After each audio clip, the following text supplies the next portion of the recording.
मंदिर परिसरात मोठ्या प्रमाणात निर्माण झालेल्या दुर्गंधीयुक्त वातावरणातच भाविकांना मंदिरात पूजा अर्चा करावी लागत असल्याचा धक्कादायक प्रकार बाळापूर तालुक्यातील खिरपुरी बुद्रुक येथे समोर आलाय। त्यामुळे संबंधित प्रशासनाबाबत मोठ्या प्रमाणात रोष व्यक्त करण्यात येतोय।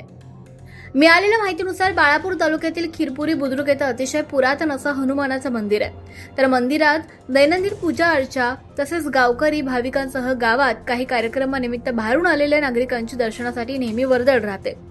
तर मंदिरासमोरील पायऱ्यांजवळच गावातील सांडपाण्याच्या नालीचं बांधकाम सुद्धा करण्यात आलंय। त्यामुळे सध्याच्या परिस्थितीत मंदिरासमोरील नाल्यामध्ये घाण आणि कचरा अडकल्यानं हे पाणी मंदिरासमोरच साचतंय। नाल्यातील घाण दुर्गंधीयुक्त पाणी मंदिरासमोर रस्त्यावर वाहत आहे। त्यामुळे काही ठिकाणी घाण दुर्गंधीयुक्त पाण्याचे डबके साचतायत। मंदिर परिसरात मोठ्या प्रमाणात दुर्गंधी पसरलेल्या वातावरणातच मंदिरात पूजा अर्चा करावी लागते। या बाबतीत संबंधित प्रशासन उदासीन असल्याचा नागरिकांकडून आरोप करण्यात येतोय।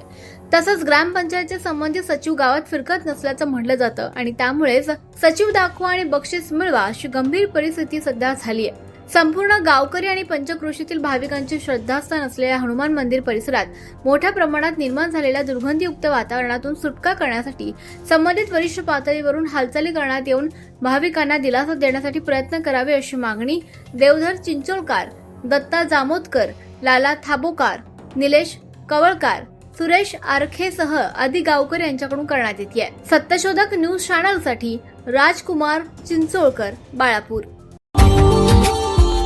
Subscribe now and press the bell icon. Never miss an update.